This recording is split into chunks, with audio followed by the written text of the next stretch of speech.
د امریکا د بهرنیو چارو وزارت له اسلامي امارت د 3 امریکایي وګړو د خوشي کېدو غوښتنه وکړه.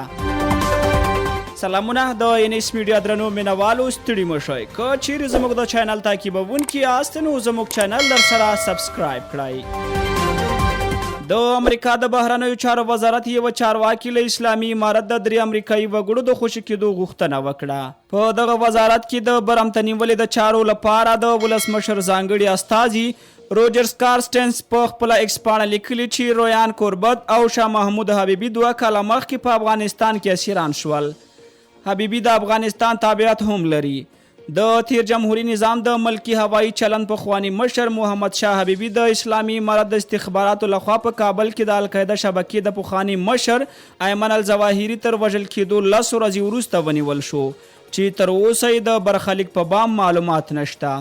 د امریکا په بهرنیو چارو وزارت کې د برمته نیولې د چارو لپاره د ولسمشر ځانګړي استازي روجرز کارسټنس لیکلي چې د رویان کوربت او محمد شاه حبیبي ترڅنګ بل امریکایي وګړی جورج ګلیزمن هم له اوږدې مودې راهیسې اسیر دی چې کورنۍ یې نه زغمل کېدونکی درد ګاللی. کارسټنس لیکلي چې دوی خپلو هڅو ته دوام ورکړی چې دغه کسان بیرته له خپلو عزیزانو سره یوځای شي. د امریکا د بهرنیو چارو وزارت په وروستیو کې ویلي چې محمد شاه حبیبي او 2 نور امریکایي وګړي د اسلامي امارت په بند کې په خراب وضعیت کې دي.